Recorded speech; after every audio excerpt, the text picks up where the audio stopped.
Good evening, everyone. Thanks for joining us for a town hall. This freaking thing. Good evening, everyone. Thanks for joining us for a town hall on the North Hill Local Area Plan. My name is Jimena Gonzalez, and I'd like to thank the Ward 9 team for inviting me to moderate yet another panel on a controversial topic. I'm a freelance writer and editor based in Calgary, and in most of my work, I explore the intersection between people and place as an attempt to shed a light on the opportunities Calgarians have to build a better city. Before I introduce our panelists, I'd like to acknowledge we're on Treaty 7 land, the traditional territories of the Blackfoot Nations, including Siksika, Piikani, and Kainai, as well as the Tsuut'ina Nation and Stoney Nakoda First Nations. The city of Calgary is also homeland to the Métis Nation of Alberta, Region 3. Please welcome our panelists, Teresa Goldstein, Troy Gonzalez, and Ward 9 Councillor Gian-Carlo. Teresa Goldstein is the Manager of Community Planning at the City of Calgary. She uses her childhood experiences to foster community throughout Calgary. Teresa is currently pursuing her doctorate in city planning at the School of Architecture, Planning and Landscape at the University of Calgary, and her research focus is on established area change. Troy Gonzalez is a senior planner with community planning at the City of Calgary and the project lead for the North Hill Local Area Plan. He's a born and raised Calgarian who is passionate about Calgary and its future. He's also not my cousin. He believes in the power of collaboration to create great urban places that accommodate all backgrounds.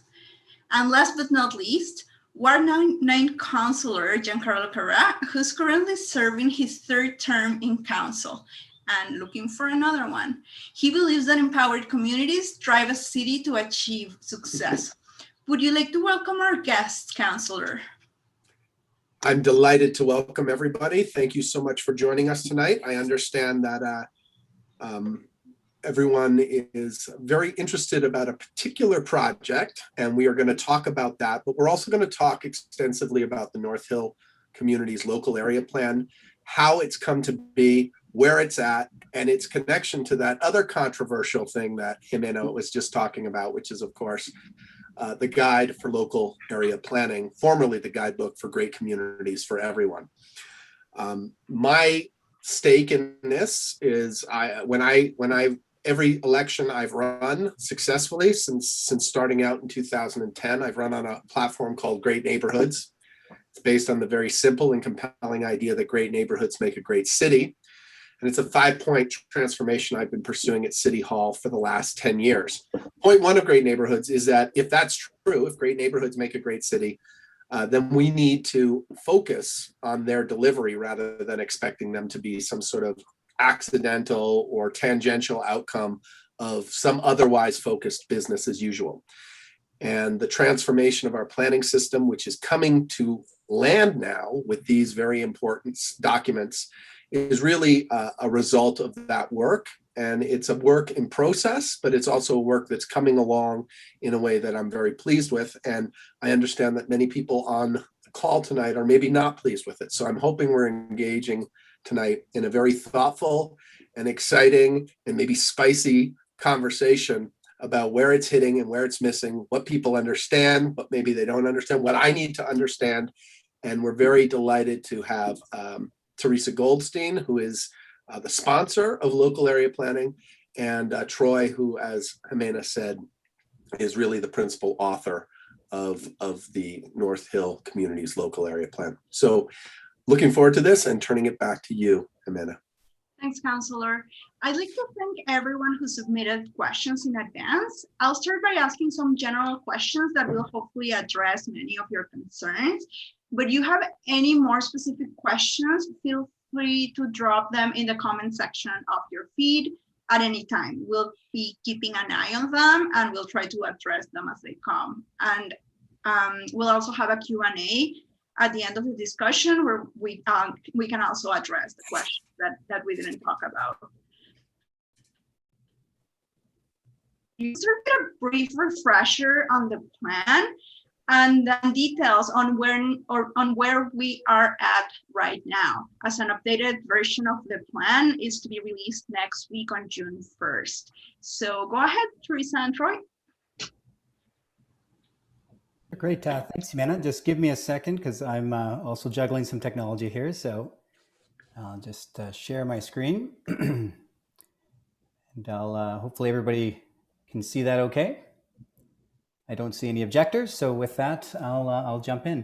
Thanks, Jimena, and thanks, Councillor Craw, for hosting this event tonight and giving us the opportunity to have a discussion about a project that I've been working on for the better part of almost 3 years now. So keeping me, of course, pretty busy, and I'm sure I've met many of the participants in the event tonight.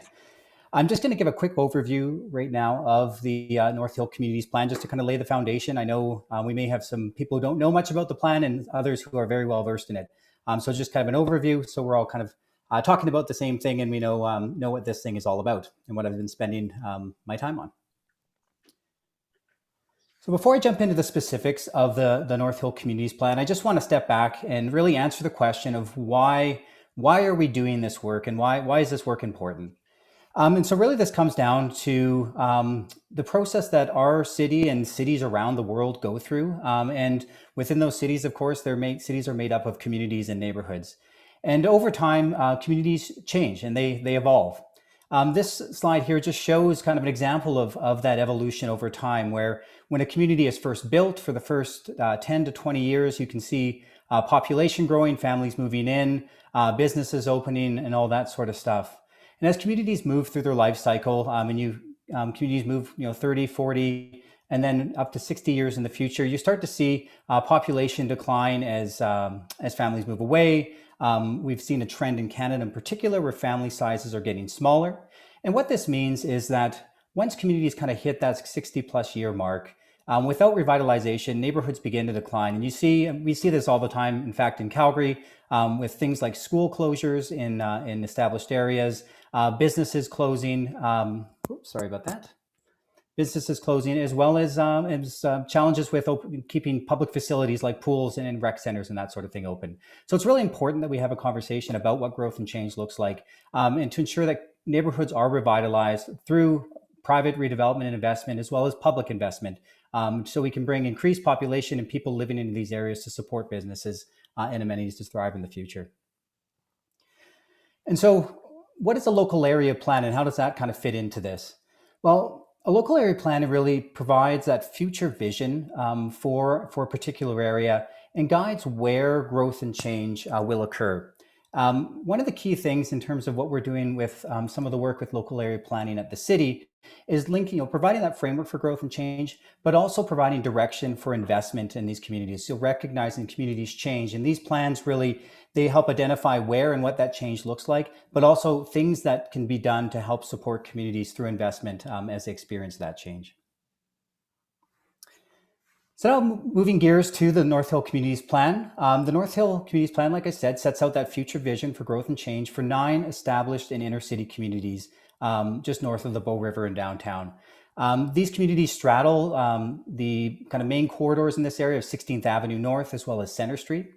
And you can see many of you in the session tonight are from some of these communities. So it includes the communities of Renfrew, Highland Park, Tuxedo Park, Winston Heights, Mount View, Crescent Heights, Rosedale, Capitol Hill, and the portion of Thorncliffe Greenview south of McKnight Boulevard.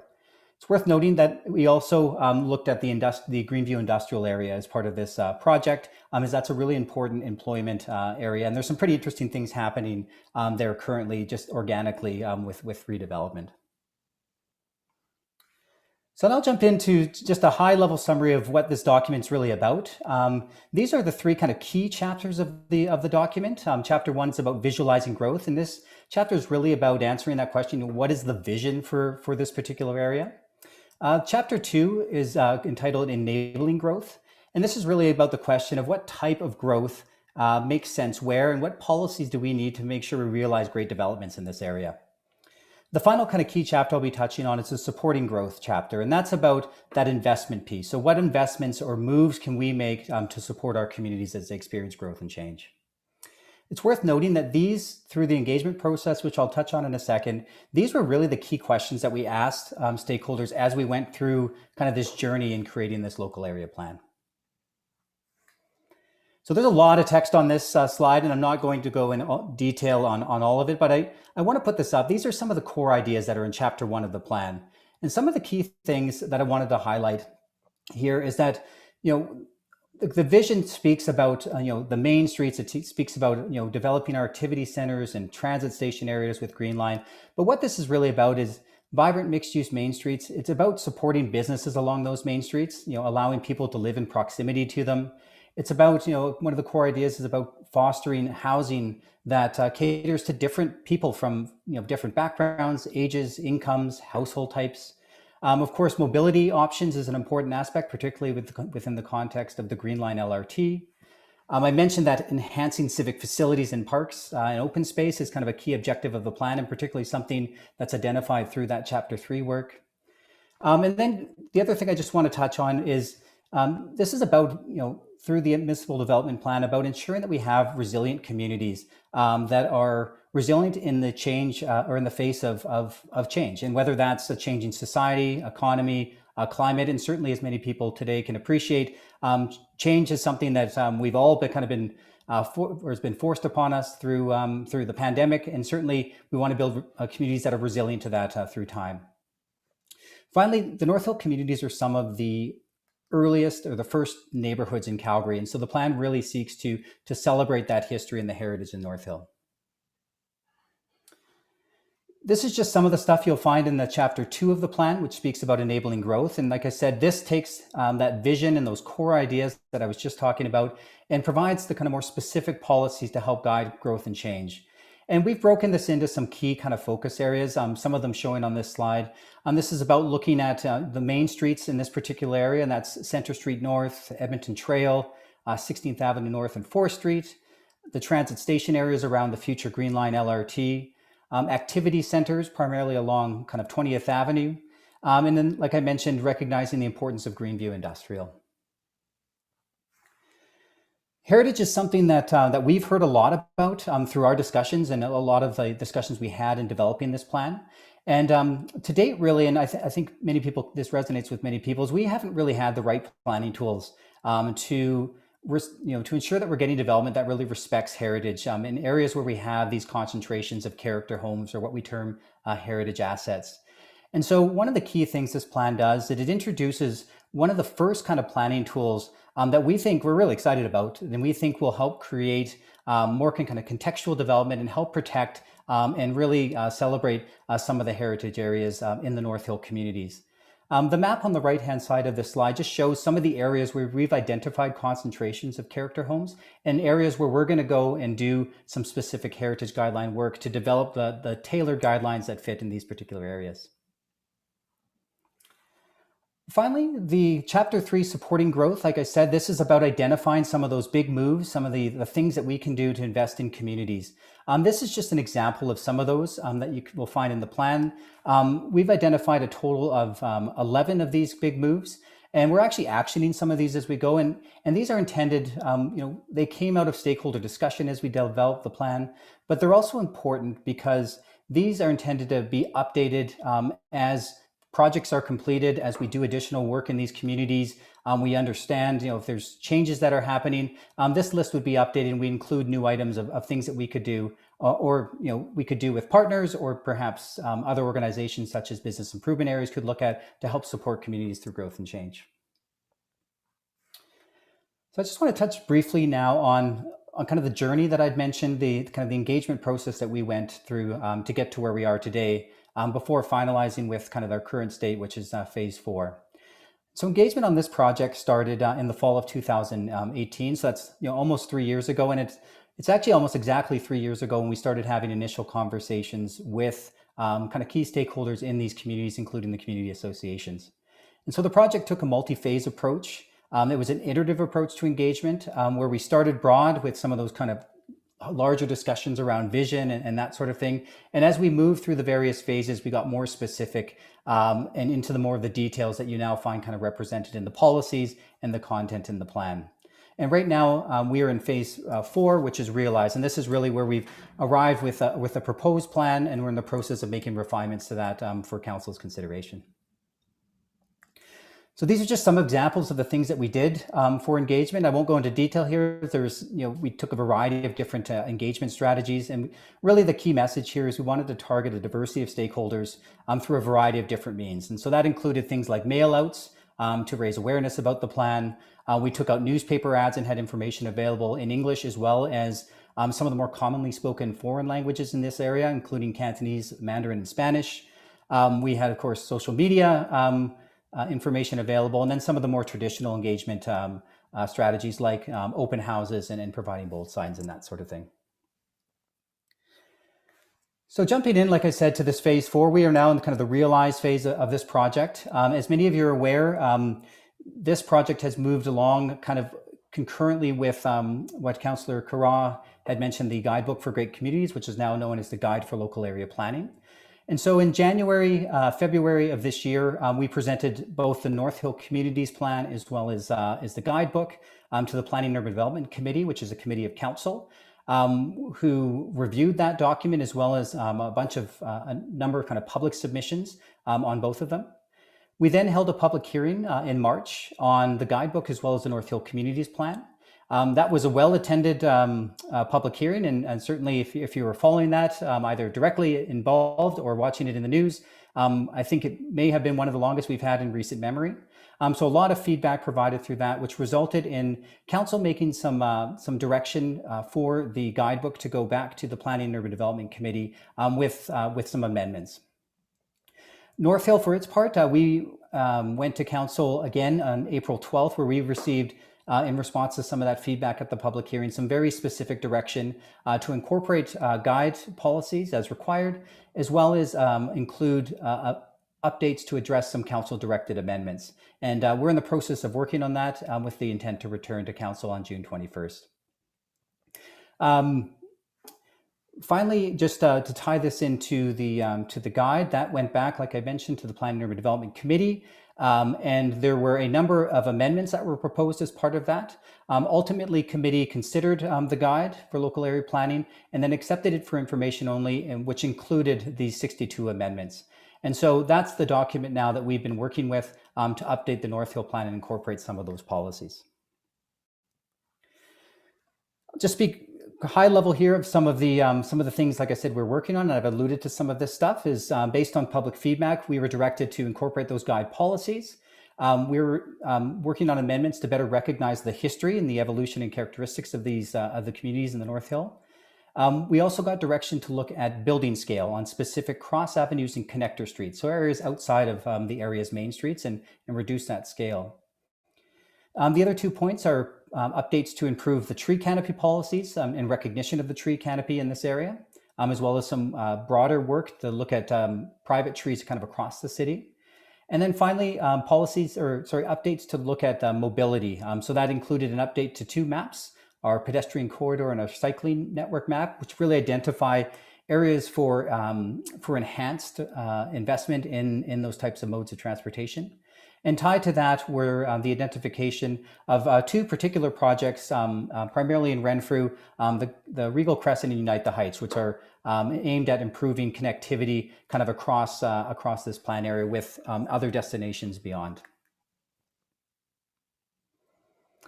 This is just a sneak peek of one of the amendments. So this is the scale amendment. So I know there's been a lot of interest, particularly in the community of Renfrew, of some of the scale that was proposed in the plan. And this just shows a sneak peek of what you can expect on June 1st when we release the updated plan, showing some of the modifications. So here's just showing the example of 12th Avenue and 8th Avenues, where that scale has been brought down from a maximum of 6 stories down to 4 stories. So I'll just wrap it up here with some of the next steps for us. So like I said, we are working furiously on addressing council's direction and the updated plan, showing all those changes. So that's the inclusion of the guide policies, as well as the council directed amendments I talked about, will be available next week, next Tuesday, June 1st. And then we'll be returning to council on June 21st with the plan and a report for council's consideration for approval or not. And if you're looking for any information, we've got a lot on our website. That's calgary.ca/northhill. And there you can find more detail on some of the stuff I just touched on tonight. And that's it for me. So thank you.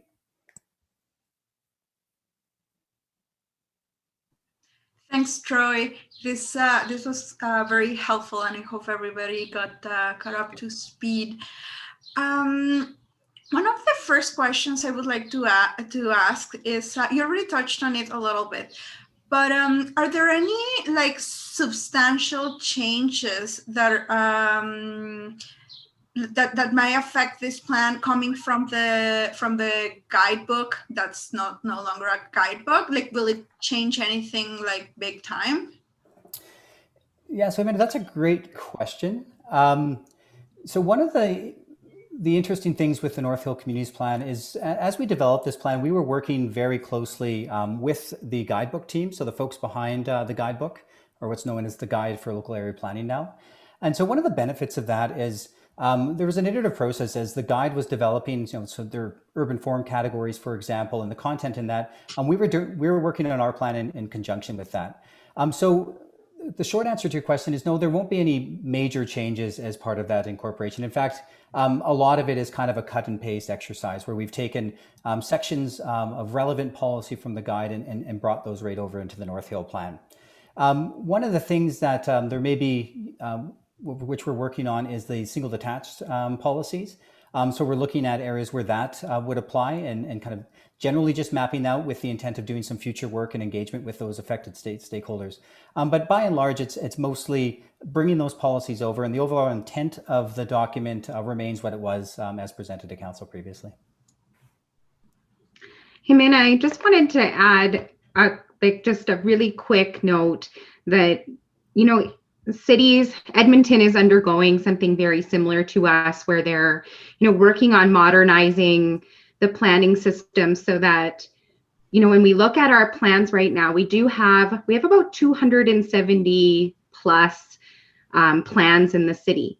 And when community associations, volunteers, everyone that is kind of listening to this, have an application that comes before them, and they have 2 or 3 documents, if they have design guidelines, or if there's layers of policy that's in their community that may or may not be in line with our municipal development plan, or even show the LRT system in some cases. And so one of the main takeaways on this direction from our council a number of years ago was to say to city administration, we need to modernize this system so that it's easier for everyone to use, not simply the city departments, but really like communities that are using them in their community associations. And then when investment comes, so that investors are looking at plans as well, like modernized plans. And so I think that's something that we are looking at, many municipalities are looking at, and this plan to kind of build on that. The multi-community plan is meant to group larger numbers of communities together so that we can look at that shared piece together. We know that when we live in I live in Curry Barracks, and I use Curry Barracks, I use Rutland Park, I go over to Marda Loop, I have my children's school that's in Kelvin Grove. Like, there's many communities that I share a day with. And so I think that's really important kind of context to where we came from when we started to go down this path with North Hill. But there are 2 other pilots that we're working on in Westbrook and another set in heritage communities. So sorry, I wanted to just jump in there for context. I really appreciate that. Can I jump in too, Jimena, or do I have to? You can, go ahead. Okay. I love where Teresa was going with that. And I also appreciated very much Troy's introduction, where he talked about the life cycle of communities, or literally life cycle communities. Life cycle communities are generally more suburban than urban environments, because you talk about actually building the community. You imagine the cul-de-sacs being laid out, the houses going up, everyone moving in at the same time. And when our planning system in Calgary grew up, it's right at the end of the Second World War, when we really started committing to building that suburban city. And I think the thought in everyone's mind was that the existing city would just basically conform to those rules. And in fact, what we've learned over the last several decades is that the inner city urban environments, as opposed to suburban environments, are a much different creature. And in the end of the day, a much better, more resilient, more inclusive, more next economy driving kind of creature. And so the municipal development plan that was passed in 2009 by the city of Calgary and changed the game, because for the first time ever, we said, we're not going to continue building outwards forever. We're going to actually start balancing growing up with building out. The argument that was made by many activists, yours truly included, was that unless you start acknowledging that the inner city is a different kind of situation, it doesn't conform to the same rules.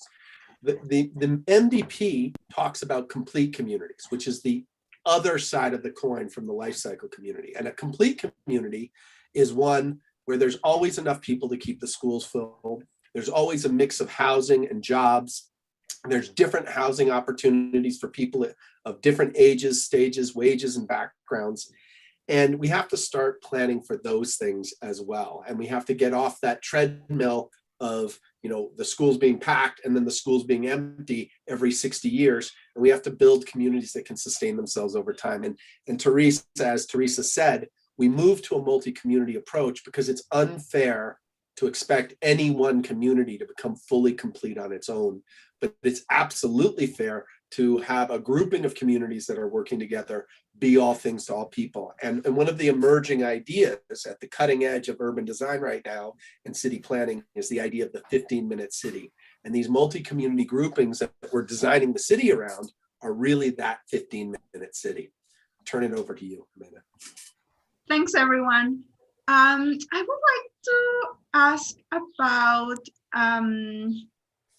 certainty. I understand that a lot of this is to give investors certainty, but it seems like there's a lot of uncertainty among residents, and some of the opposition to this plan that I've come across seems to indicate that there's a need of architectural guidelines of some sort, because just talking about the scale of the building doesn't seem to be enough for people, because then that includes heritage and what kind of home, what kind of 3-story home can go next door, that sort of thing. Have you considered at all creating some sort of urban design guidelines, architectural guidelines that works along with the local area plan and complements it?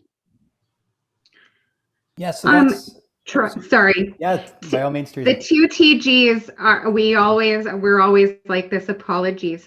Troy, you can take this one, but yeah, I was just gonna tie into a bit what I was talking about in the presentation there about some of the heritage guideline areas. And Jimena, if I understood you, you kind of mentioned this idea that we know, particularly in this area, that we've got streets with these beautiful boulevards, big elm trees, historic homes that predate 1945, and there's clusters of them, and those are really, really unique things. And I know there is a strong desire to want to kind of retain that character and ensure that we're getting development in those areas. If it does happen, that development is sensitive and contextual to what really makes those areas special. And so that's exactly what we're going to look at as part of these heritage guideline areas that I had mentioned, is really go in and do a detailed kind of architectural urban design analysis of those streetscapes and the buildings that comprise them. And then in consultation with area stakeholders, with the community associations in these areas, develop guidelines that will then go into the plan. And that will help kind of provide that level of detail to ensure that we're getting kind of the right type of development there when it does happen. Right now, that work is just getting off the ground. We recently got direction from council, I believe it was back in last July, to do that.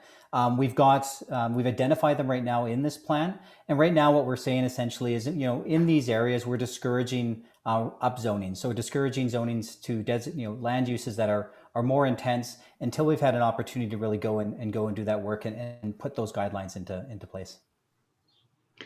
That's I think that it's lost, but that's actually really important for us to emphasize. It's The city has never had heritage tools like we do today, and the vehicle to implement these heritage guidelines, so I'm specifically only talking about the heritage here. I have another comment about just our general streets, about what you were talking about.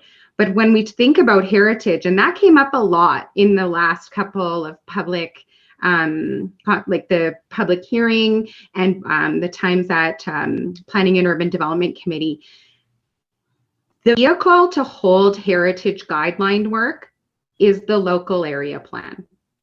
That's really important for us to emphasize. It's done at the local level, and it isn't necessarily like a bylaw that goes in. It needs to be done through policy.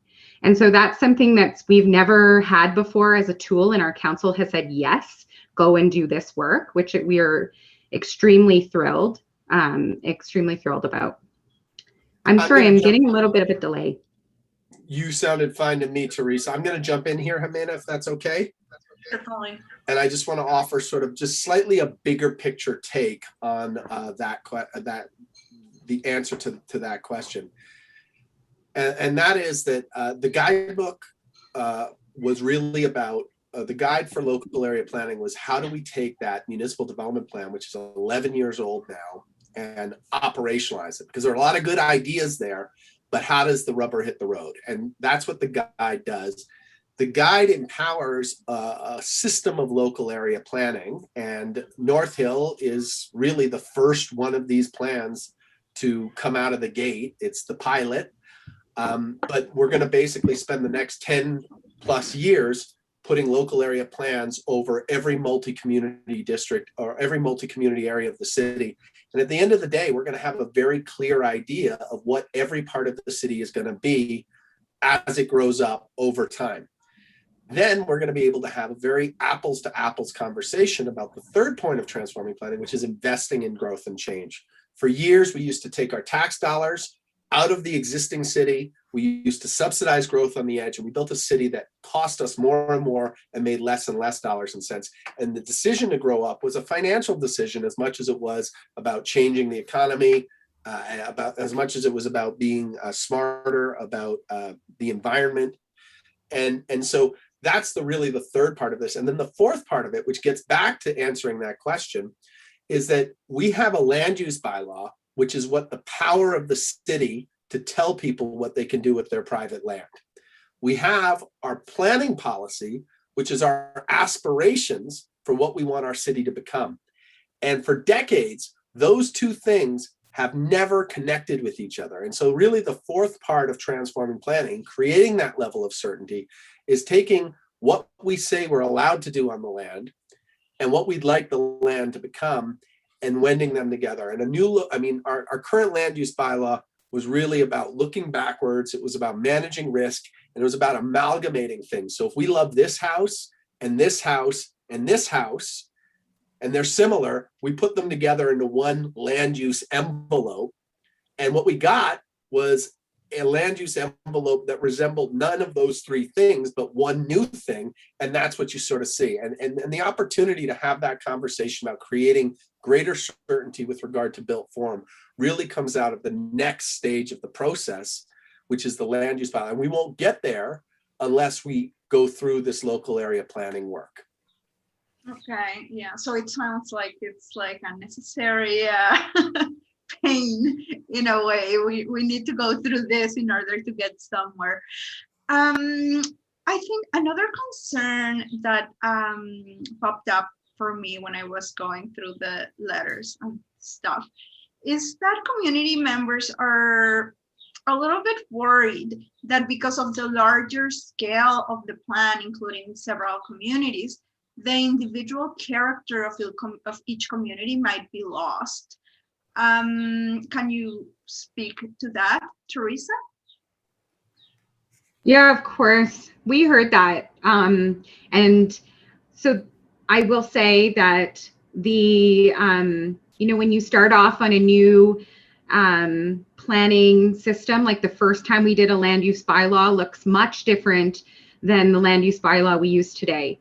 And so one thing that council did say to us when we were talking about modernizing our entire planning system is they said, we don't want you to have 300 pages of document, 300-page area redevelopment plans anymore. We want you to streamline these, and we would like it that if it was consistent between the communities as well in some ways. So instead of reinventing the wheel, and some really good examples is, we would go and do an area redevelopment plan that could be, about 6 by 6 blocks somewhere in the city, and it would take 4 years for us to do that work.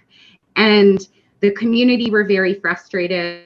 Our council was very frustrated, and also investors were very frustrated. So nobody was happy with us. And so they said, how do we do this a little bit more streamlined? And how do we look for efficiencies? And so the first document that we brought forward, we admit it was too lean. It didn't capture some of the pieces that were special about your communities. And so we took that feedback, and Councillor Carra and Farrell, I believe, both directed us to put more into action. Can I jump in for a second, Jimena? Or are you done, Teresa? Yeah, sorry. And Uh-oh. Now we lost her. We looked like a catastrophic failure from Teresa. I'll jump in. and I'll say that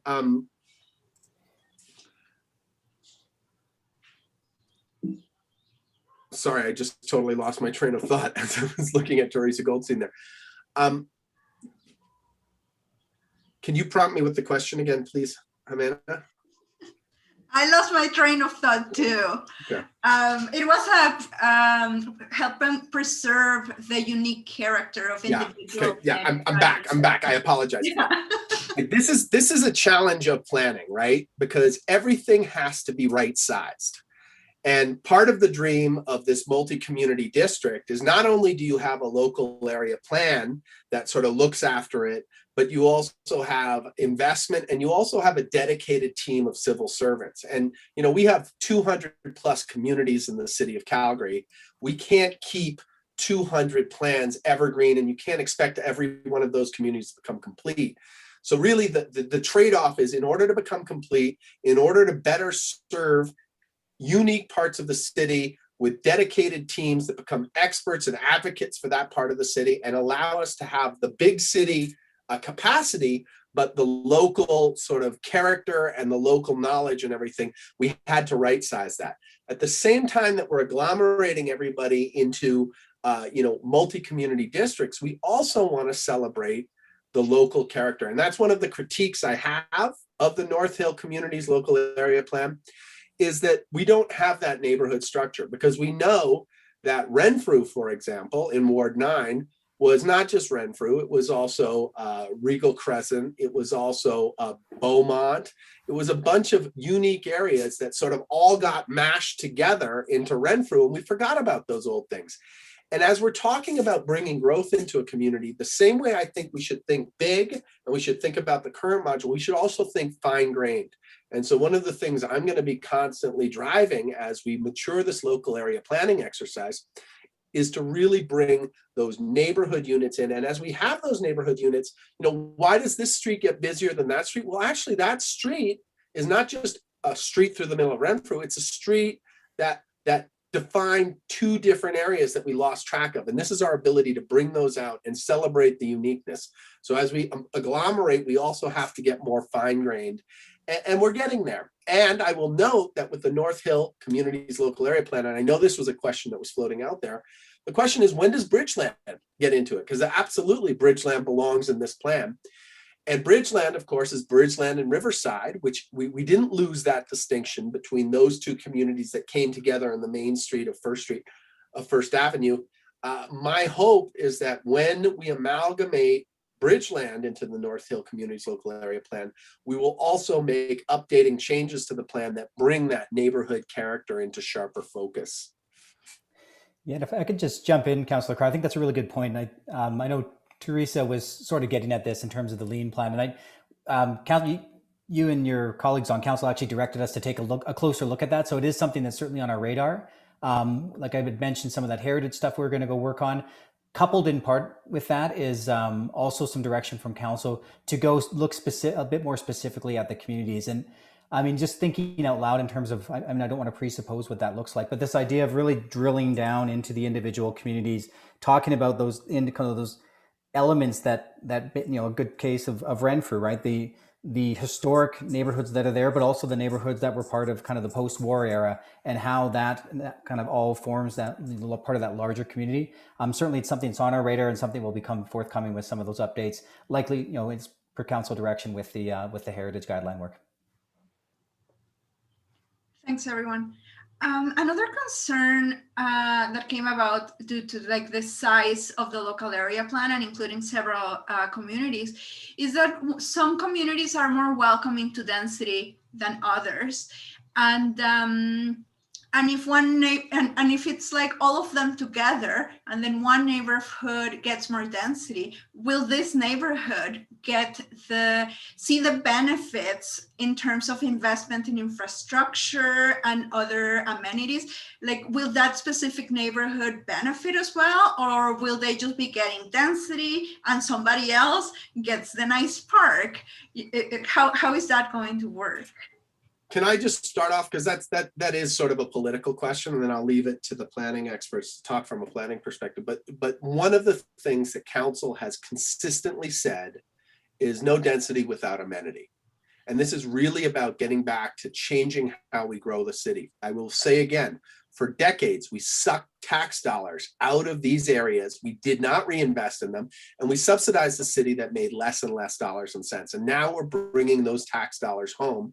And what we understand now is that you cannot grow without public investment, whether it's on the edge of the city or whether it's in the inner city. And so where do we invest and why do we invest? We need a plan, and we need the investment to flow to match the private investment and that private investment. So, absolutely, I think that's the system we're in the process of setting up, and it won't happen without a plan, because we used to just basically grow whatever was next and invest in whatever was next. And we have to be a lot more thoughtful about that. And we have to compete for limited public dollars. And those public dollars have to be responsive to where private investment is going and where we're meeting our targets with regard to environment, with regard to social inclusion, with regard to diversifying our economy, and with regard to financial performance. I'll turn it over to you guys. I think my computer is feeling better because I can hear you guys now too. Before it was like you were talking through a tunnel.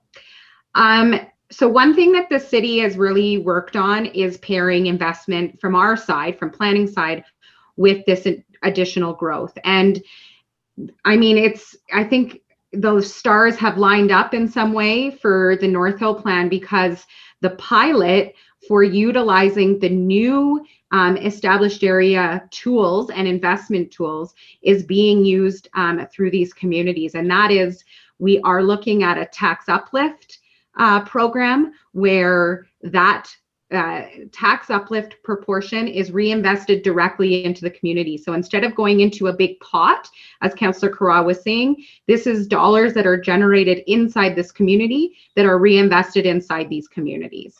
And then the second thing is, we are using the infrastructure and amenities list that's included in the North Hill plan to drive our decisions. So Troy alluded to this, like about the investments in some traffic calming around Balmoral Circus. The same could be said for areas like Crescent Road, areas that are identified in this plan that transportation is now going to, that parks is now going to, that water resources is going to look at this list instead of that huge list that Councillor Carra alluded to that was like, took all the money before we could even get it into the communities. I want to jump in on that. That's going to be a major question in this next election. What we've done over the last 10 years is we have fought it out with the suburban home building industry, and I would say that the good guys won. And now we don't subsidize growth on the edge of the city. We recognize that we have to have some growth on the edge of the city. We absolutely do. We can't stuff it all at the pace it's coming to the city. Even in our downturn, even during COVID, the city is growing. And there is going to always be a need for some growth at the edge, but that growth needs to be supported by public dollars. And we view that as an investment. In 2018, we invested a little bit more broadly than was recommended by administration, because we were worried about the state of the city, and we didn't want the housing industry to tank the way it had in the 1980s when the energy industry tanked. But in 2020, when the next round of investments came forward, we helped because we'd overinvested 2 years before. We have a set fund of our tax dollars, the tax dollars that we pay, that is dedicated to supporting growth on the edge of the city.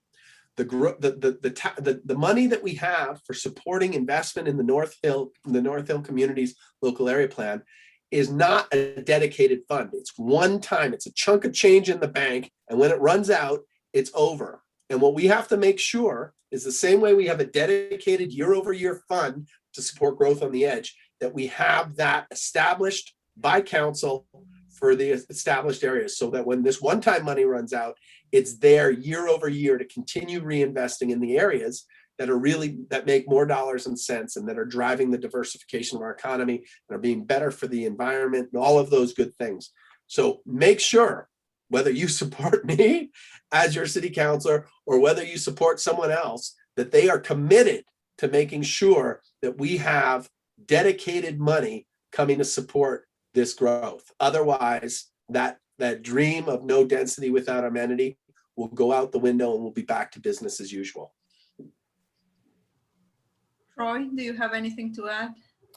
After that, no, I think Teresa and Councillor Kroc captured it all quite well. I got very political there. I apologize to the planners. Okay. I think another big concern here is it's not just heritage, but taller structures being built right adjacent to single-family homes or smaller structures. Does the plan address any sort of contextual buildings in order to allow for something? How does it work? Because there's currently a project I was told about that has turned out to be pretty controversial. We're talking about a particular project here, aren't we? I'll get the planners to respond, then I'll offer some color commentary. For reals. So Jimena, yeah, I can take that one. I think, yeah, certainly there are policies in the plan, and there were policies in the guidebook, and I specifically, there was some work that was included with those amendments that speak to some of that transition piece. So certainly with respect to things like row houses, considering kind of the impact, whether that's kind of shadowing and massing on kind of some of those adjacent lower buildings. So those policies are in there. I don't know all the details of the specific project that might be maybe being referenced here, but certainly in instances where we have differences in scale identified in the plan. So for example, somewhere that may allow for up to a 4, up to a 6-story building besides something that's up to like a 3-story building. There are policies in there that speak to that transition. And those policies, what they really do is help us when we review a development application to look at that kind of in the specific context of where that application is being proposed. And that's where, those policies are helpful, because it helps us have those discussions with developers, obviously with feedback from community and residents who are impacted, of where, if there's certain design measures that have to happen with the particular proposal to make sure that interface is something a bit more contextual and a bit more appropriate, particularly where we see those instances of two different kind of very different scales right next to each other. Mm-hmm. Yeah, I would just add, like, very quickly before Councillor Carra jumps in, we know and recognize that like through your feedback, through community's feedback on the land use bylaw districts, that there are issues with contextual like with that interface like you were talking about. Like a very good example is in our row housing, what we call our RCG district, about changing the context or the, you know, the symmetry of the block, because it actually turns and has its front doors facing the street, in most cases opposite to where the rest of the front doors are. And so our hope is that the context of much of this discussion that we had around the guide for local area planning and these local area plans form that foundation for the land use bylaw renewal. There really is only a starting point on that, though. That will be a comprehensive work that the city will do with everyone, because that piece really is something that we're talking about that isn't North Hill specific, it's citywide specific when we talk about a reform for our land use bylaw. And the pieces where we see those like interfaces, those adjacencies, I think are the opportunity for us to really like delve into in that land use bylaw work. Yeah. I agree. Just to reiterate Teresa's point, and was my point earlier, that the local area plan is part of the equation. The investment stream is part of the equation, and that has to be locked fully. And then the other thing is the land use bylaw, because a lot of those concerns about interface are land use issues, and we have to integrate these things, way better than they're integrated, because right now they're not integrated at all. 2 points about sort of bigger picture urban design. The first one is that, as a general rule, you want to grade slowly. As you get to higher things, then you get to lower things, and then you get to single family houses. Sometimes, though, changing that relationship and having something abrupt and something low can be exciting. And that's the sort of the exception that makes the rule. And understanding the rule and understanding when exceptions are important is a very important consideration of creating distinct, amazing neighborhoods. The other urban design idea that's really important to consider is that when you close your eyes and you think about all the great places on earth you might have had the opportunity to travel to, tourist destinations that you love, when you're talking about cities, the general rule about cities is what makes them great is that when like faces like across the street. And when you turn the corner, you're in another environment. And when you turn the next corner, you're in another environment. In suburbia, the transition between different locations is the street. And when you close your eyes and you think about suburban Calgary, you literally have a strip mall, and then across the street, you'll have a different housing, you'll have the back lots of houses that front onto a cul-de-sac somewhere else. And those roads are the boundaries between things. In urban environments, in established communities, in great neighborhoods, like faces like, and that's the general. There's always exceptions to rules that make the rule, but that's the general idea. So it's important to understand that when this whole system's in place, we're going to have a lot more certainty, and we're going to be able to play with rules and exceptions to rules and have that little bit of flexibility built in better than we do. But what we have right now is the system that we have. And so this plan is part of the equation, which will create more certainty, but then we need to get to those other things. And in the meantime, there's still going to be things coming at us, because our whole system's based on the idea that private property owners have the right to do things with their private property, and they can either do those things or they have the right to ask the state, the municipal government, to do something different. And so ideally, when all of these plans are in place and everyone agrees and the land use is integrated, we can be assured we're going to get great outcomes. Until that point in time, there's going to be individual projects that come along that we need to scrutinize and we need to work through and we need to say yes or no to. And even when that system's fully up and running, and 90% of the fights that keep us up at night are gone because we're all working together, there will be someone who comes along and says, you know what, I know I'm allowed to do this. I know the local area plan tells me that this is the way it should go. I want to do something different. And the conversation that will ensue in that moment in time is not, well, you can't because the local area plan tells you you can't, or your land use doesn't allow it. The conversation is, well, the land use says this, and it's aligned with the local area plan for these reasons. What are your reasons for changing that? And if their reasons are better than the reasons in the plan, then your council at the end of a long process is going to say, we think it's a better way to go. But when you have a better plan, there'll be less opportunity for that. But there will always be that thing coming at you. And this particular Keystone project, when are we going to rip the Band-Aid off, Jimena, and talk about it? Is that coming up, or is this our opportunity? Yes, this is the opportunity. But it comes with another question. Because this is something that always happens, and it's that developers are always asking for relaxations or something new.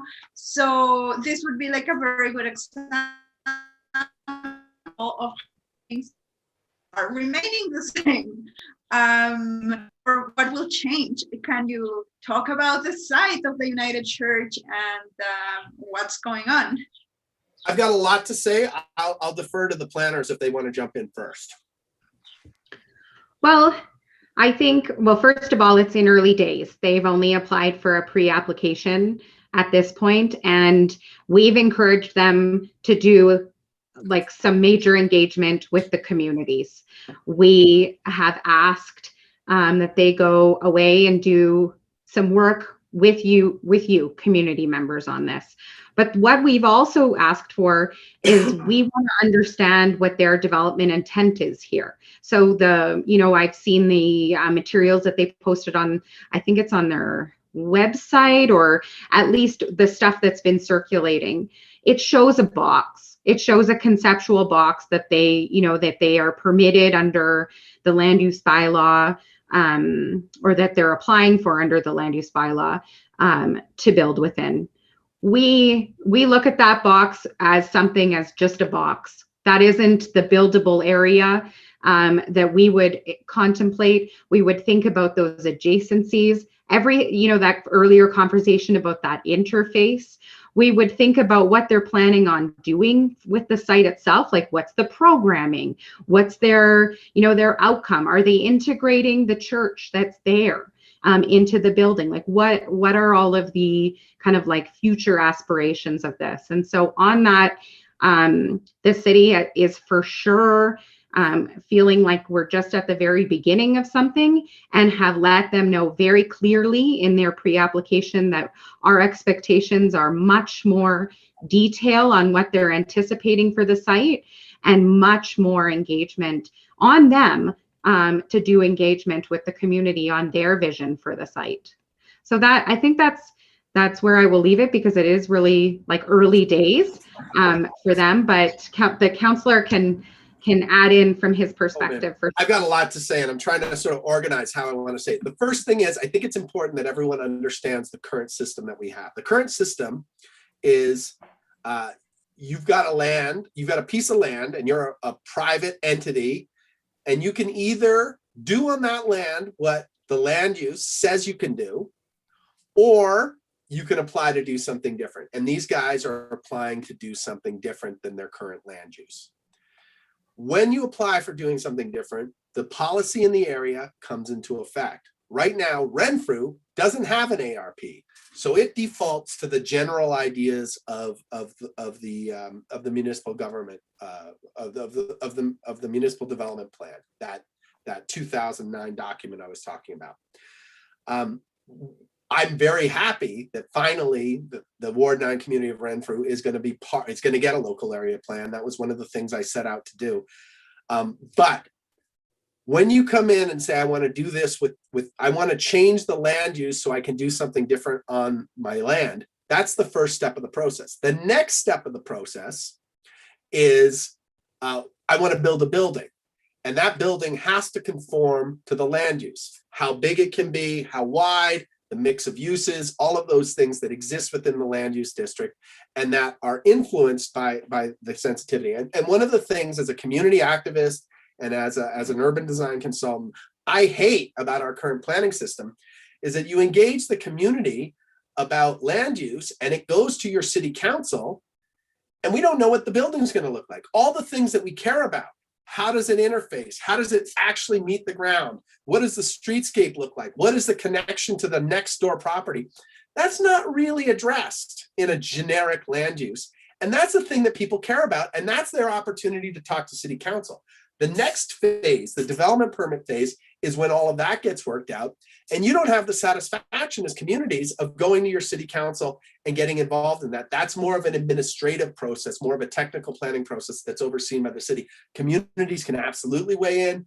Individuals and community associations can appeal decisions, like with the Dairy Queen that just went down, and it can get overturned by the subdivision development. But the point is, we need a system where what matters to community and is integrated at the appropriate time. So we're all having the right conversations at the right time, and the things that matter are discussed. And that's where this planning transformation is taking us, but we're not there yet. Now let's talk about this particular issue. In broad strokes, one of the things that I am incredibly proud of is that this city council has made the determination that we can no longer take valuable publicly owned land and only do one thing on it. If you have a piece of land with a school sitting on it, it should be more than a school. It should be, a community hall. It should be a library. The gym should be open to be part of the public realm. Maybe we can put more things, maybe a community hall and those things.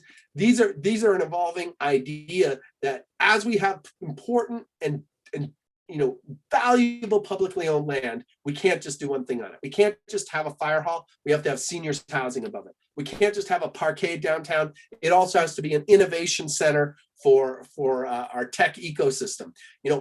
We need to start packing more things into our valuable publicly owned land, and they need to become next generation community hubs that are anti-poverty machines and that empower our neighborhoods as one-stop shops for everything that you want, and that pay for themselves over time. One of the conversations we've had as we've committed to this idea of the integrated civic facility is that maybe churches should be involved in that too. And churches are, of course, sit on valuable land. It's not publicly owned, but it's not privately owned either. And they have a public mission, and maybe they can do housing and daycares and community kitchens and also be places of worship. And so this idea of a church coming forward and saying, our congregation is dying, our building's over, but we're a center of the community. We're a once center of the community that wants to become a much more relevant center of community moving forward. That's a beautiful idea. I can tell you this particular project, I've had 2 meetings with the proponents over the last couple of years. They're moving in frustrating slow motion. I'm not sure the people that the church is working with are the people who can pull off the project and pull it off right. But when they've come to me, I've said, I love the idea. You need to solidify 2 things. Number one, you have to figure out what your program is. You're going to continue to have a place of worship. What else?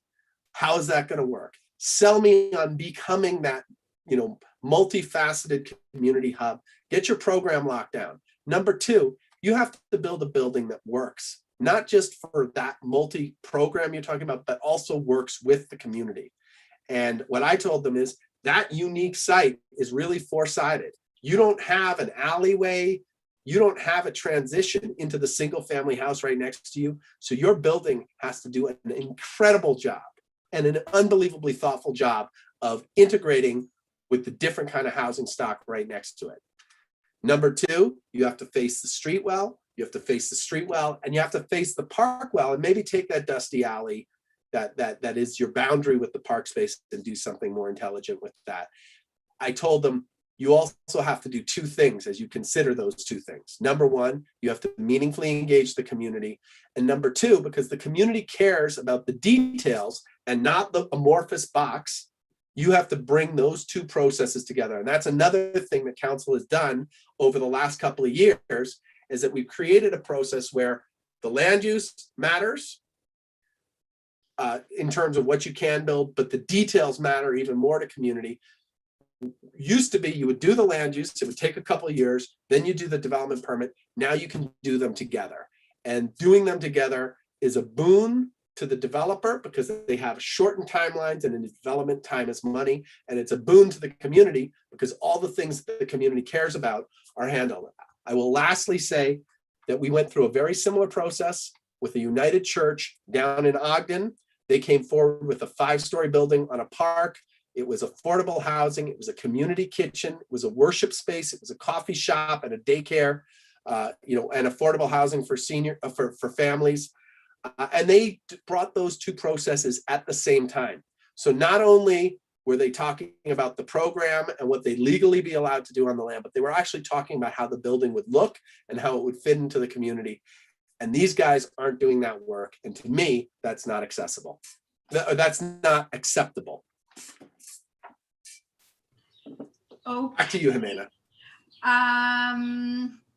So we have a question about why some streets were changed, like the 6-story height limit was changed to 4, but other streets weren't, even though they also complained. What is your rationale to decide what streets get what?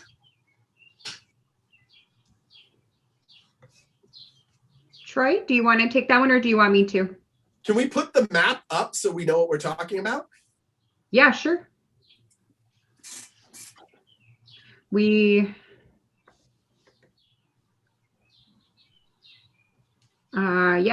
While we're waiting, I just want to say I look like a ghoul here with like a 10-plus-year-old Mac with a bad camera. You guys are all well lit, and I'm lurking in the dark here. I apologize. It's okay. We're just getting the map up.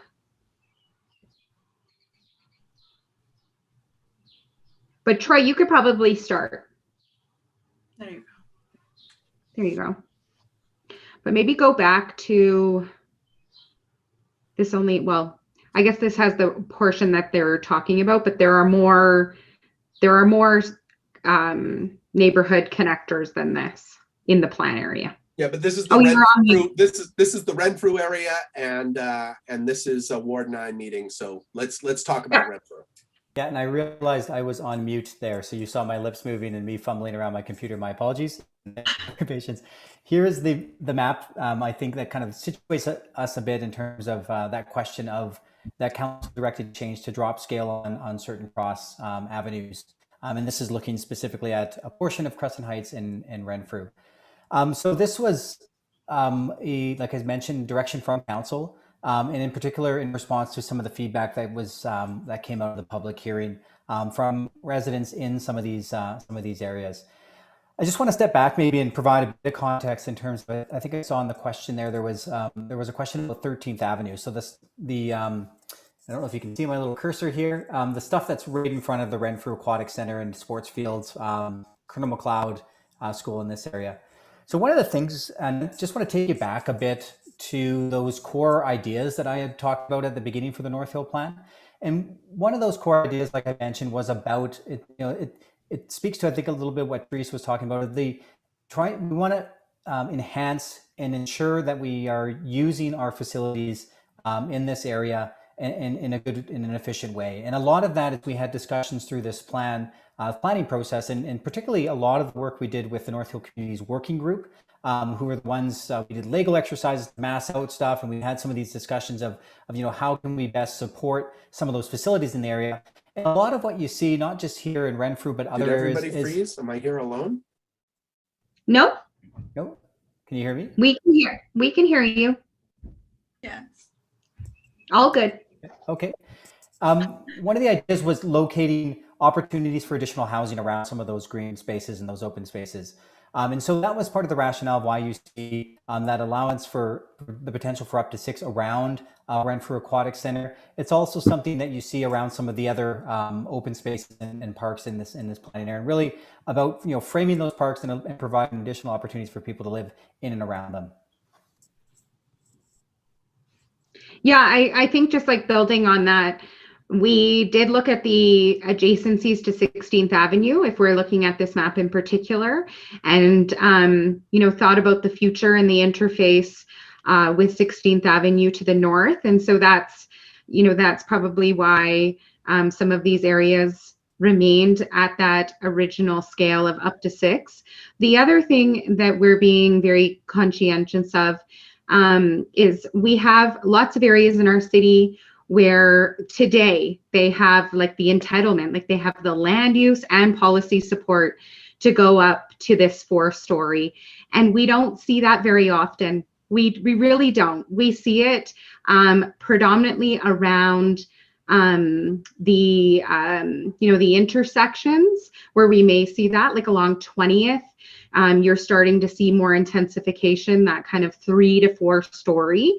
And then we would anticipate that there would be some, probably the closer that we get to Edmonton Trail, like on the west side. So that's why we looked at the scale in the area, and council did direct us to make these changes on 8th and 12th, and really look at the fine grain on those pieces. Okay, thanks, Bob. Councillor Craw, you are on mute. Sorry, Yeah, I saw him. dropped out and I'm back. And so I don't know if I missed, I don't know if I'm going to repeat anything that was said, and basically shepherd hook me if I do, Jimena. But first off, why the more intense roads? Number one, because they are slightly more intense roads. And, 8th Avenue obviously is a much more significant road. And they also define the boundary conditions between this historic fine grained neighborhood. And it's where things meet, where you have that sort of in ecology, where one ecosystem and another ecosystem meet, and you have that ecotone where you don't only get species X from the first ecosystem and species Y, but you also get species Z. That's where the exciting things happen in neighborhoods.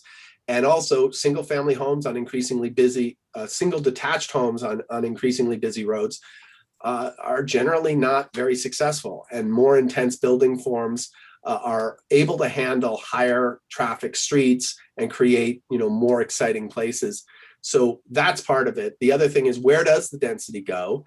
And then the other thing, of course, is that third thing is we really want to focus more density around our big green spaces, and that Renfrew Athletic Park is a big green space just off of 16th Avenue, and having that kind of intensity facing that facility, that park, is important. And then the fourth thing is that is a future next generation recreation facility. And the more density we grow up around that park, the more I'm going to be able to go to council and get the tens of millions of dollars necessary to take that from the adorable little old school recreation facility that it is to the kind of recreation facility that the inner city deserves, and right now only the suburbs are getting. So we have to get the density with amenity. And this is a great way to bring density into the community, but also create those integral pockets of Renfrew fabric that are amazing. So it is a trade-off. Did I drop again? Because my screen just got weird. Okay, good. That's my answer to the question. Okay, sorry, I missed a bit there. I think Zoom is not being our friend today. I have a question here from Helen. She's asking why 6th Street Northeast, why it is a neighborhood connector in Renfrew, but not in Winston Heights. Because she thinks that that same road is heavily used. Goes to the golf course and to 16, and she doesn't think it should be a neighborhood connector. How do you decide what streets, what roads get to be designated as a neighborhood connector? Sorry, can you hear me? I think I cut out there for a second, so my apologies if you lost me and lost the screen. Yeah, so great question about the connectors. I know there's been a lot of, there was some discussion of that at the public hearing of council, certainly. So the connector, when we applied the urban form categories, those came out of that engagement process that I had spoken to, and they took into account a number of factors. I think Councillor Craw kind of touched on one of those factors of where, when we looked at busier roads, we looked at proximity to kind of major green spaces or open spaces. That's where 6th Street south of 16th Avenue, really, I mean, it fronts on to Colonel McLeod is there. You have the Rutger, I can't remember the name of the historic, the old airport building. Rutledge. Rutledge, that's it. Thank you. Thank you. And that, 6th Street really does connect through to 8th Avenue, which does have it's got some multimodal connections on it. It's got a cycling path on it right now. And it also is a connection right through Renfrew, across Deerfoot Trail and down into Bridgeland. And so that's why that 6th Street in that particular section, when we looked at it, and again, this is working with that working group I talked about, as well as through some of the engagement opportunities, that was identified, particularly south of 16th Avenue, as that kind of the opportunity for that neighborhood connector to be applied, as it did kind of connect those things, and it was in proximity to some of those open spaces. I'd like to point out that as the counselor who used to represent the great neighborhoods of Mount View and Winston Heights, that 6th Street from 16th Avenue as a straight shot through Mount View along the escarpment, and then it could grow up and maybe get that neighborhood connector treatment also. And I would say that the point of these plans are to be living plans. And if someone were to come along on 6th Street north of 16th Avenue and propose something like is considered in the plan south of 16th Avenue, a conversation would ensue and an update, and we'd either say, no, it's not the right thing to do, or maybe it's time, or we, there's always going to be an ongoing planning conversation, even though we want the North Hill Communities Local Area Plan to stop or to preempt a lot of conversations and fights that currently take place. There will always be conversations and fights in the future. And we just want to make sure that when we have those conversations in the future, they're very thoughtful conversations rather than pointless fights. Does that answer the question? The only other thing I wanted to say is there's only so much density that that these neighborhoods can take, right? And if you empower the question is, how long out do you want to push the plan? Because I will note, as people are worried about 6 stories, I will say that Main Street, Inglewood, 9th Avenue in Inglewood, which I also represent, has been zoned for 6 stories since 1960. And only now, 70s, 80s, 90s, 2000s, 2010, only now, over 50 years later, are we starting to see build out on that street. So these are really long range plans, and we're trying to be we're trying to direct growth where we want it and direct investment where we want it, but we're always going to be reacting to circumstance. Well, thank you. All of these questions are leading me to think, I know that another issue with all of this is that people are not satisfied with the engagement process. Are all of these questions things that have come up during the engagement sessions and the workshops and all the things that you've held, or is this a different portion of the population who are just starting to get involved now? I guess I could take a stab at that. I would say the second part of your question, I have a fairly good memory, but I know there are certain people who I've had discussions with throughout the development of the plan, and others who I can't remember if I did, and I apologize if I didn't and forget those conversations. But certainly, these, like I said, the discussions we had occurred over a several year process, and a lot of what we heard through the public hearing were there were certain themes that we had heard throughout the engagement process. And I think one of the important things to remember is that when we develop these plans, there's a number of kind of overarching things that we need to consider. Public engagement and public input is a key piece of that. And we, like I mentioned, we did a pretty extensive engagement process as part of that. And that was multi-layered. It included kind of broader engagement as well as target engagement with a stakeholder group, a working group that really did the deep dive into where some of these urban form categories made the most sense. They helped us review and vet some of the public feedback.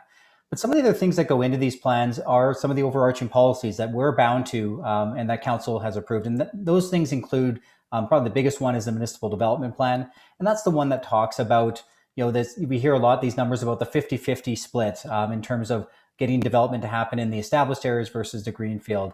It also directs us to look at areas like our main streets and like our activity centers and that sort of thing.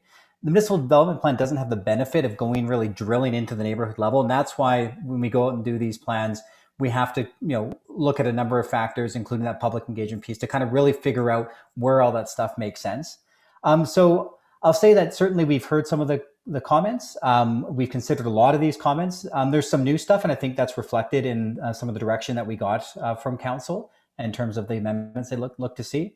And so through that, I mean, this is really an iterative process where, we're at the point now where we have a plan and we know that there's some refinements. And I think council certainly has given us that indication based on some of the newer comments that we've heard recently. Does the process, it gives me the impression sometimes that people that are more vocal and who end up going to council hearing, then they get their way, and not the people who worked in the plans for months in advance because it happened behind closed doors, like nobody saw it. So do you think there's something like that going on, or how can you not make it look like that? Like you have to go to council and be so vocal to get your way, and people who don't do that, they don't get their way. I don't think it's necessarily so. All of the public hearings and all of the feedback that we've heard through this whole process, working group engagements, it's all valuable. Like we are, like, the refinements to run through that we talked about tonight make the plan better and more contextually appropriate for your communities. The reality is, in all planning, and I think you've probably heard this, is that at some point we really do need to get it in some form of action so that we can continue to refine and learn and put in the layers, like the heritage layer as an example, and increase the historical sections. Or if it's like council gives us additional priorities all the time. I'm just laughing, and he must be laughing because the tree canopy, as an example, there's lots of concern around the loss of tree canopy, both public and private.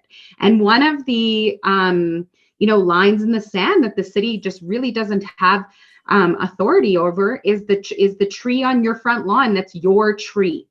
And so if you come in, you make an application, it's permitted, and you can literally just mow down your whole lot and get rid of all the trees and put up your permitted house. And we, administration, we see that, and that also breaks our heart because we also are concerned over that tree canopy. And so some of these things I think are next. It is really like about us, creating that area to have that conversation, which happened as a result of this feedback that we got from the public hearing, and then council telling us, we heard this and we want you to go away and develop something that looks at this tree canopy, both our public boulevards and the stuff that's on your front lawn. So I think it's not about the squeaky wheel at all. I think it really is this idea of balancing that. And planning isn't, I know it sounds, and there's so much planning-ese and jargon, but really what we're talking about, and we don't have the plan up in front of us right now, but we're talking about predominantly intensifying nodes and corridors in this plan. And if you look at that land use plan, it's predominantly that light yellow, and light yellow is low density. Mm-hmm. So to think about, this idea of incremental steps, it's not happening tomorrow. I think the suites examples of very good, in action. Remember when we were going through the suites and there was a narrative that every house on your street would have a suite the next day? And in some communities, they haven't got one suite. And in some communities like mine, we have 4 on our block. And so I think it's about those breadcrumbs, right? About pieces that are happening over time and incremental growth on that. So I welcome all that feedback, and I certainly don't think it's the squeaky wheel, gets what they want and we disregard all the other engagements along the way. I'm going to jump in a little bit and maybe say that you're right, but you're wrong. And He says that to me often, which I think is okay. I'm going to say that, we don't get engagement right. And I don't know who gets engagement right. And I wish we could somehow be deeply engaged with our citizenry. And we're not.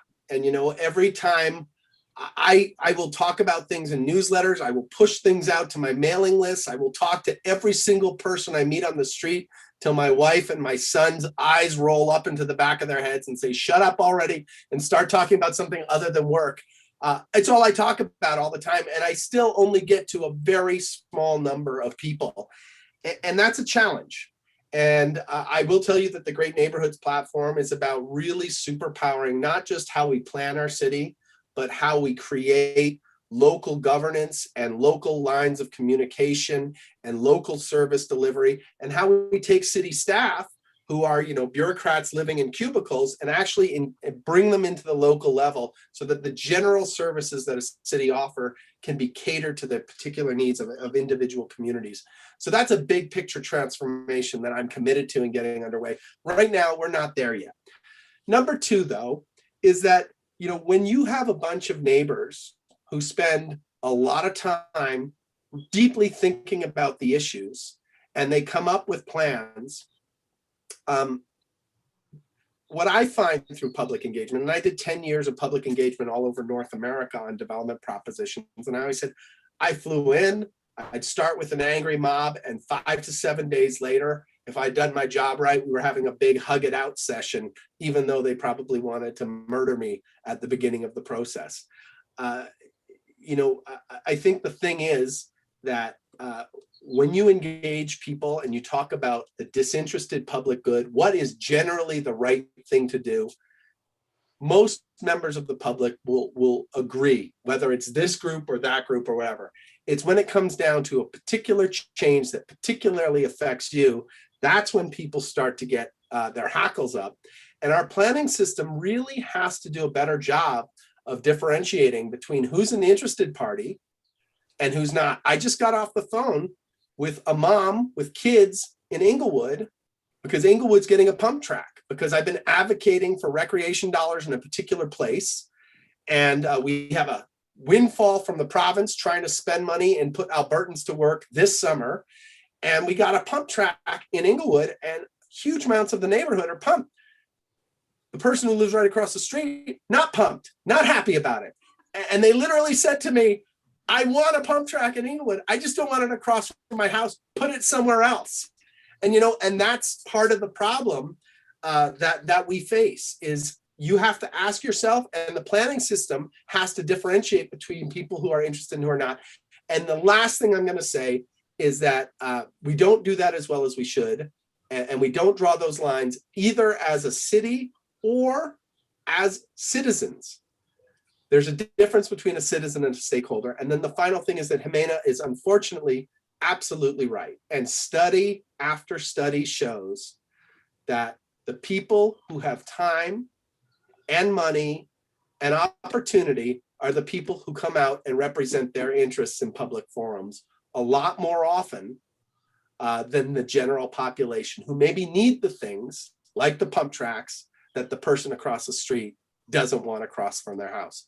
And so, that gets into the whole system, the whole conversation about systemic racism. We'd like to do the right thing, but there are systems in place where people with power perpetuate that power. And what happened to the guidebook is a case in point. I mean, the reality is that we heard overwhelmingly from people from a couple of the wealthiest neighborhoods in the city who said the guidebook and complete communities, we don't need that. We're fine. We're a stable neighborhood. All of our, well, this isn't for you guys. This is for everybody else. And unfortunately, that testimony from a moneyed and very interested and very singularly focused group had repercussions on everybody and everything. And I think we have to do a better job of being aware of that. Yeah, exactly. That's exactly what I was thinking about. It's like, okay, so a bunch of rich white dudes can come and be loud and they get their way and the rest of us don't.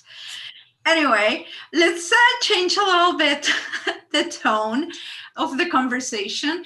And why don't you tell me about the benefits for these neighborhoods? Some like concrete examples of how the people living in these areas are going to benefit from increased density and from all the things that this plan is bringing forward.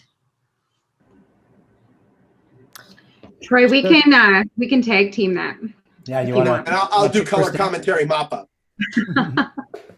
Well, I would start with like the most obvious, which is not uniform for all of the communities within North Hill, but some of the communities don't have any local area plan at all. And some of them have very old local area plans.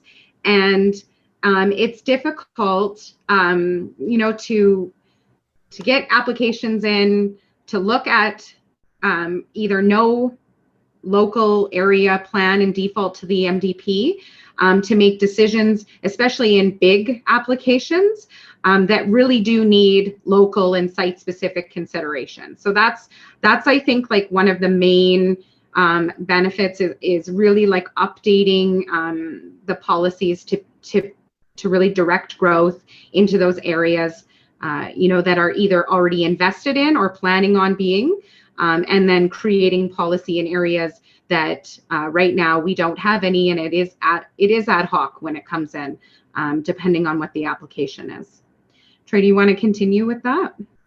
Sure. Yeah. So there's a couple things that come to mind. I think that I'll just highlight in terms of the benefits. And I know, you know, often this word, you know, density gets, I think it gets a bad rap in terms of, you know, when we talk about planning, it's always about we're shoving density here, we're shoving density there. But again, I'd like to go back to kind of some of the core ideas. And I think some of the things that probably most people at this event would agree with. And this is this idea of, you know, we want to support local businesses on main streets, and we want to support businesses within our community. And, you know, really that's the lifeblood of our local economies. I was at a conference right before the pandemic in Vancouver that looked at what the retail market looks like right now, kind of across North America. And overwhelmingly, retail, even before the pandemic, was suffering. One of the few places retail wasn't suffering was the city of Vancouver. And this was in a developer session where they were talking about this. And they talked a lot about population growth and getting people to live in and around these main streets as, you know, being, you know, one of the contributing factors to them kind of bucking this trend.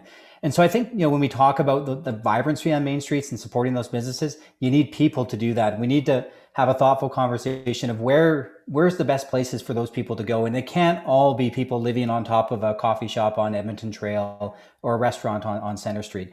So I think that support for local businesses, having those available, supporting them, and being in proximity to people who live in these areas. You know, overwhelmingly when we do surveys, people say, I want to be able to walk to a nearby retail store or coffee shop or grocery store. To support those, you need people. The second piece, I think, related to that is just tying to, you know, investment in our parks and civic facilities. And that's really a key thing. Again, I full disclosure, I'm a Beltliner. I live in the Beltline, and it's sad to see, you know, facilities like the YWCA close, and, you know, right in downtown, which is pretty close to where I live. Same with the Beltline pool, those types of things. Those facilities, they need people. They need people to live in them. And I think when you have people living around them, that kind of helps support them, and it helps give the indication to council that those things are important to people. And certainly, Councilor Craw can speak to this, but some of that came up in the news, and there were some councillors making statements about that. So I think supporting those public facilities is important. Finally, I think, you know, the key thing just to highlight here is tying growth planning, what we're looking at, where we want growth and development or growth and change to happen, tying that with investment. And I think, you know, if you watch some of the council, the public hearing and some of the presentations we've done, we talked a lot about the Balmoral Circus as an example. The Balmoral Circus was something that came directly out of this process that we went through for the North Hill Communities Plan. And one of the central pieces there was, it wasn't just about mobility. You know, it was this idea of, we know that there's this area based on a kind of a 10% of the area should be parks. It's deficient. A lot of these communities are deficient. So what kind of targeted things can we do to create good public places for people to enjoy? And I think projects like Balmoral Circus and other things that are identified in the plan, that just kind of signals and sets some of those foundations for those subsequent discussions and subsequent kind of public investments that we can make. So I think kind of as a suite, you know, just talking about density or just talking about buildings is a very small element of kind of this larger package of what these plans are intending to deliver. And it's really about supporting that business piece. It's about our public, amenities and facilities, and also about signaling, areas where we should be investing and how we can support communities as they're seeing, new buildings go up and new residents move in and all that sort of stuff. Yeah, Councillor Carra, I think like this is probably your time to talk about I'm ready to go. I'm ready. Like your future hopes that we've discussed about, what the opportunity is around the Unite the Heights and some of those investments. Let's talk specifically. I mean, I think that was a really great sort of overview from Troy. And I'll just start off by saying that I'm beaming to you from the bridges in Bridgeland. My wife, my son and I, and my puppy and I are living in a beautiful ground floor condo right across the street from the Bridgeland Community Association. And I promised my son, when we're done, we're going to go out for ice cream. And that means that we have 3 walk-to destinations. we can go to Village at the General Block. We can go to Made by Marcus over by the Bridgeland Market, which is a spectacular market, by the way. We can walk down to Noto. The fact is that with density comes an amazing suite of amenities and awesome things. So specifically for the North Hill plan and Ward 9's Renfrew, what is the candy that we get? Well, first off, that the main streets of 16th Avenue and Edmonton Trail become all of those amazing walk-to destinations that Troy was talking about. Better transit and the ability to move around the city. But let's get into some of the real candy. Schiff, can you pop up the Dream Network? I don't know how many people on the line today have gotten the Dream Network, but we put together a map of how it's amazing in Ward 9, how you can get around the ward walking and wheeling on what's called the A5 network. That's the current way we talk about it. A5 stands for all ages, all abilities, all the time. All ages, all abilities, all the time. And the idea is that you want to have an active mobility network so you can get from place to place to place. And our Dream Network, which I don't know if it's on the screen, I'm seeing Teresa as my main screen, and it's up in the corner. But it talks about the great ways you can get around today, the great things that we're currently delivering because of advocacy of the community and advocacy of my office, but it also talks about the Dream Network that we need to have. And there's 2 big strokes that deeply impact Renfrew that are part of the Dream Network. And one is Unite the Heights. And the idea behind Unite the Heights is that when you step off at the Max Bell station of the Blue Line, you can ride down 19th, you can take through Mayland Heights and the Crossroads communities. You can take the 8th Avenue flyover. It's number 20. I believe that's 25 on the map there. You can sweep across the 8th Avenue flyover. You can ride down 8th Avenue through Ward 9, cross over Edmonton Trail into Crescent Heights, and take it right to the 9th Avenue station of the Green Line. And that Unite the Heights is 3 wards. It's 3 communities, 4 communities if you include Bridgeland. And it really sort of creates this unbelievably important cycle connection between neighborhoods and workplaces. The other one is the Regal Crescent. And, Tom Campbell's Hill is an amazing destination, and you can go around that entire crescent on beautiful, quiet residential streets. And your 2 breaks are 9th Street, which is a gully, and I would love to put a pedestrian path over that. And then Edmonton Trail, where you come up the hill. Imagine if there was a pedestrian bridge over that as well, and you could literally go from Rotary Park in Crescent Heights, around the Heights, around Bridgeland, across Edmonton Trail, and around the Crescent to Tom Campbell's Hill. That would be an amazing connection. And then you could just take the Unite the Heights home. These are 2 big things that I want to see delivered. You got to put those lines on the map. You got to put the plans in place and the words, and then you got to drive the investment there. And this kind of planning process is what helps get that done. The other only important thing I want to say is that, the Regal Crescent, Unite the Heights, and Bridge Crescent which is the most slope adaptive trip from Bridgeland up to Renfrew. They all meet right there at the top of the hill, and it's an important and critical connection just a block away from Pow Pizza. The last thing, can you put up the recreation map?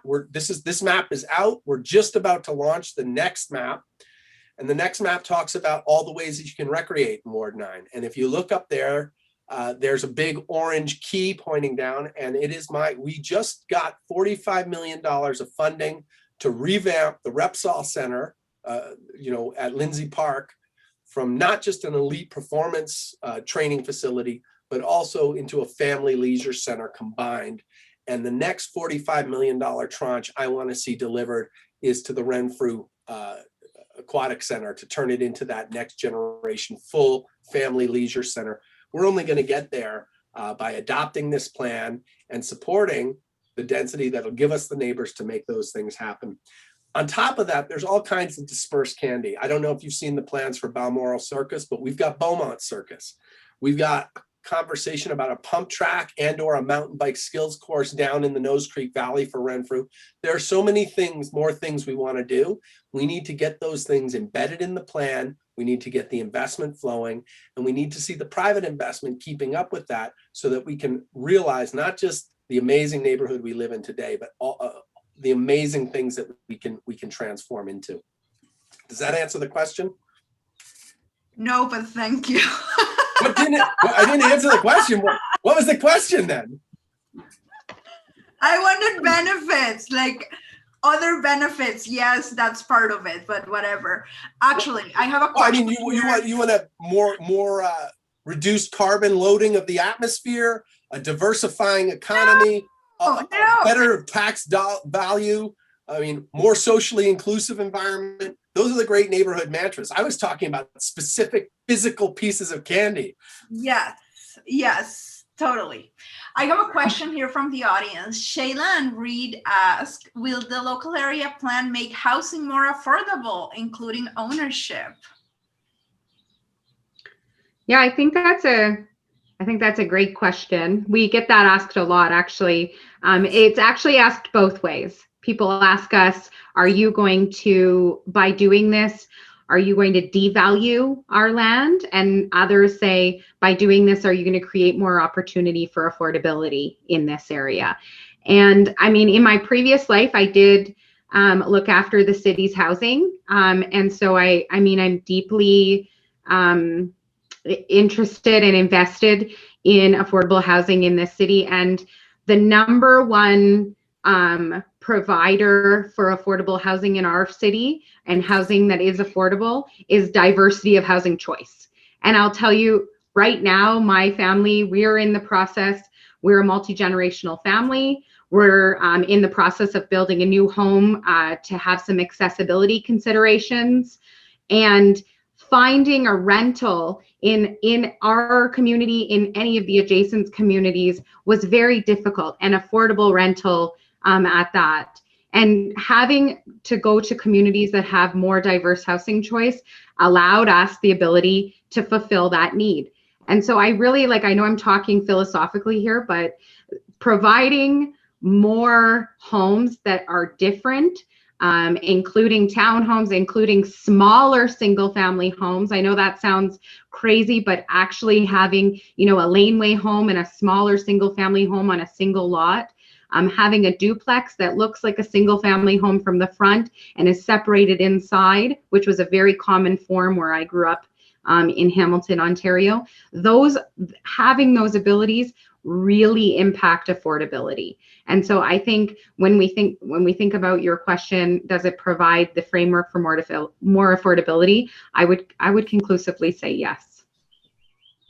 I'm going to jump in and tailgate on what Teresa just said. And I'd like to note that, like Teresa Goldstein, once upon a time, I was working on a PhD in urban planning and urban geography with a specific focus on affordability, because I had a practice in sustainable urban design. I was committed to designing and helping deliver great neighborhoods.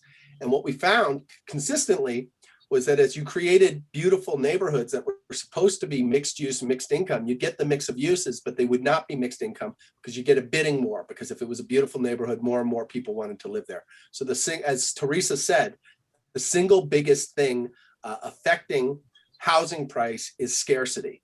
And scarcity has to do with a lack of diversity.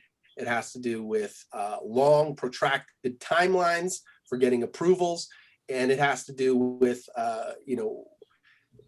really supply and demand. And so I went back to figure out how to make a neighborhood that's supposed to be mixed use, mixed income. Otherwise, you just get basically a demographic suburbanization. And the answer, the single biggest market mechanism we can apply is increasing supply, shortening timelines, and increasing diversity of housing stock. On top of that, we have to bring a whole bunch of non-market mechanisms to the table.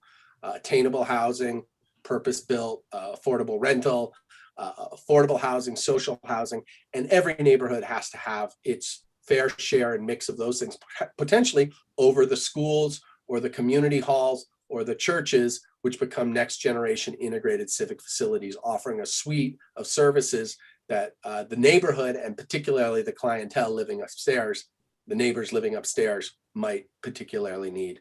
And so if you don't plan, you will get increasing unaffordability.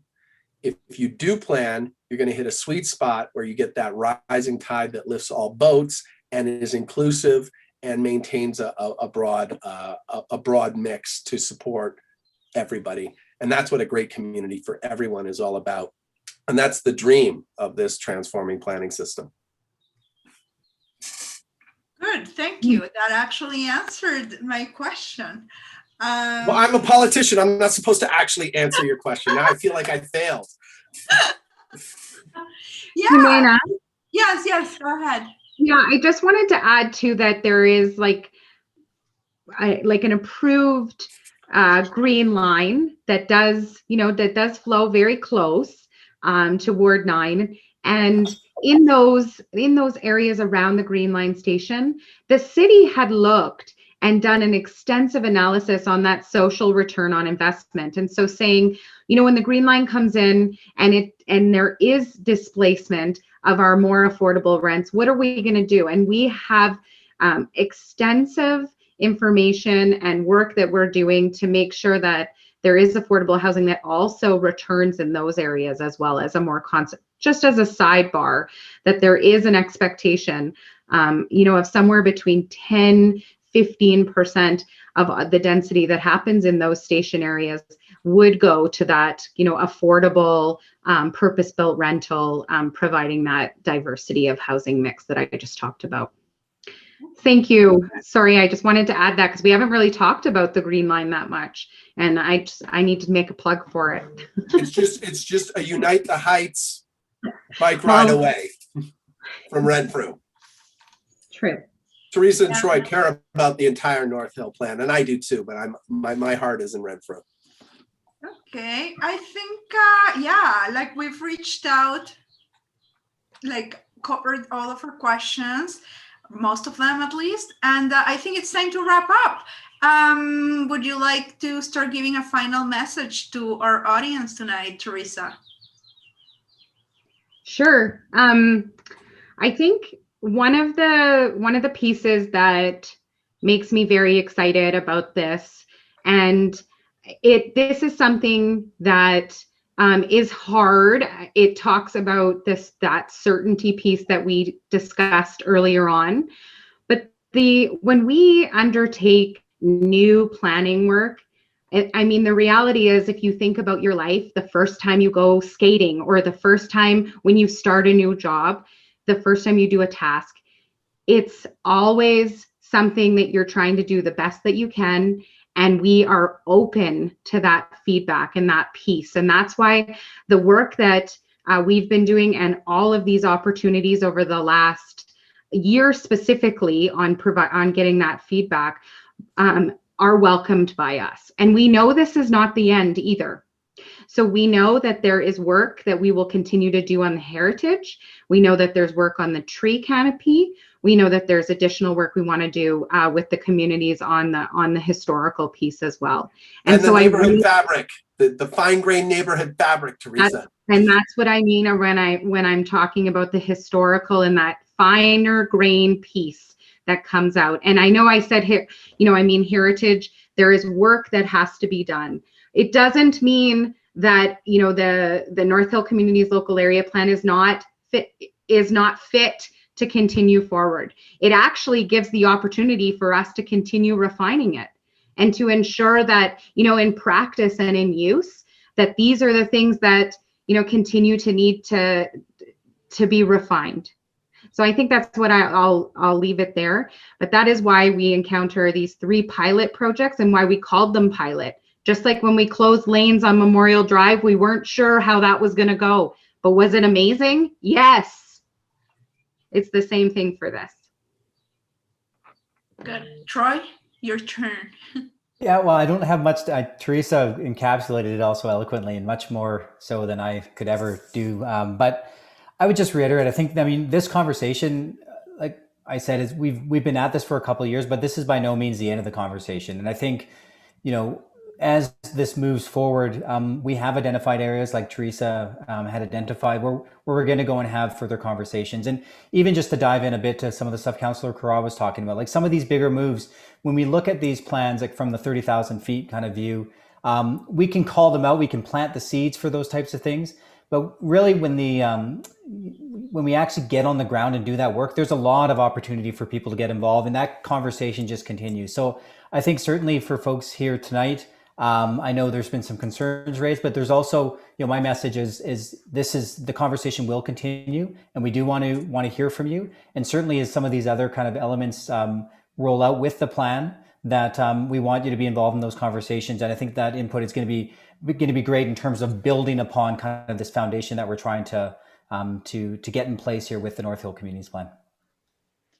Thanks, Troy. Councillor? Well, yeah, I think very well stated by both of our planners. Something I sort of did not close the loop on is that in the not too distant future, you will be dealing with Dr. Goldstein, and I dropped out of my PhD. So I just want to make that very clear. My wife got her PhD, I had to work, but that's a whole nother story. Number 2, I think what Teresa and Troy said is really important. The current state of affairs is way more uncertain, way less equitable, and way less, not just equitable within the neighborhood, but also equitable with regard to the city. Ward 7, Ward 8, and Ward 9, 3 of the 14 wards collect 50% of the property tax. So I have 11 colleagues who are deeply subsidized. We have a provincial government that gained power by making the argument that Alberta sends too much money to Ottawa. We can absolutely make the argument that Calgary sends way too much money to Edmonton.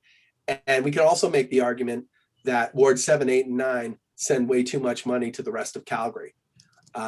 Or we can say it's important to set up a system that will get us to a more equitable state moving forward. And this is really that system. This is about understanding what the best future looks like and driving towards that. This is also about setting up the framework of city building so we can have better governance structures and we can make more local decision making.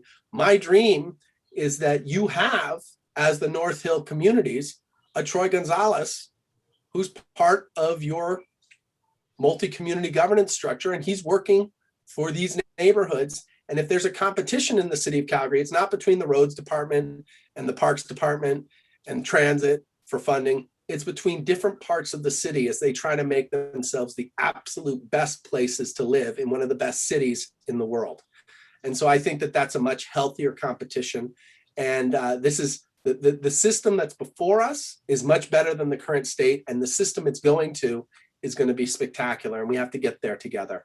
I wish there was a way to instantly plug everyone in to deep engagement that wasn't Borg-like and a science fiction nightmare. I don't know what that is, but I think driving local decision-making down, empowering local communities and giving them the capacity of interdisciplinary civil service teams to serve them and keep their plans current and put the partnerships together and drive the investment out of the taxes they generate is definitely the way we need to go. And these are important first steps. And I would say that the overwhelming majority of people who are trying to defeat this work do not have our best interests in mind. Our best interests as inner city established communities. They have interests of business as usual and building a city that is increasingly polarized and a city that continues to suck prosperity and tax dollars and subsidize private profits and building a city we can afford less and less moving forward. So this is critical, and it's a great first start. It's going to be a living process, and if you feel like you haven't been involved enough, please get involved, and we will continue to transform this to the good, to the great. Okay, thanks so much, Councillor Teresa, Troy, everybody who joined us tonight. I hope you're all informed about this, and to stay up to date, please visit engage.calgary.ca/North Hill. There you can see the updates to the plan and subscribe for updates as well. Thank you so much.